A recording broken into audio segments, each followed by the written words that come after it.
बेळगाव शहरामध्ये चौकाचौकामध्ये भटक्या गायींचे रस्त्यावरच वास्तव्य होत असल्याने रहदारीस अडथळा निर्माण होत आहे।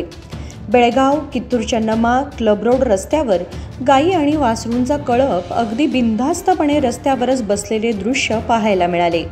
एवढेच नाही तर रहदारी करणारे वाहनही या गायींना पाहून आपली गाडी दुसरीकडून वळवण्याची वेळ येत होती।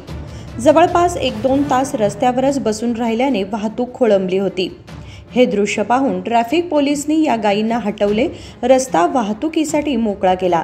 धर्मवीर संभाजी चौकात, शनिवार खूट अशा अनेक चौकांमध्ये गायी नेहमी बसत असतात। या गायींचा वाली कोणच नसल्याने जिकडे तिकडे या गायी फिरत असतात।